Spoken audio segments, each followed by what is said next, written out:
Pagka pala nahihirapan tayo, huwag tayong magreklamo. Huwag tayong salita ng salita. Buwisit na buhay ito. Buwisit yung bahay ito. Ba't gano'n?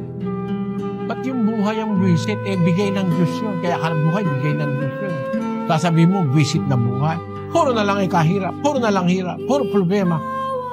Hindi mo ba alam na ang Diyos ang nasasaktan mo ang kalooban? Isang aral yun na dapat nating matutunan. Nagdaramdaman Diyos doon. Nagagalit ang Diyos pagka nakakarinig siya ng mga ganong na salita sa tao. Mag-ingat tayo. Kaya mas maganda, kapatid, magtiis. Talagang ganon.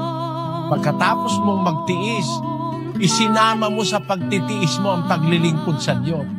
Siguradong meron kang bahagi sa langit. Upang sa pamamagitan ng pagtitiis ay magkaroon tayo ng pag-asa.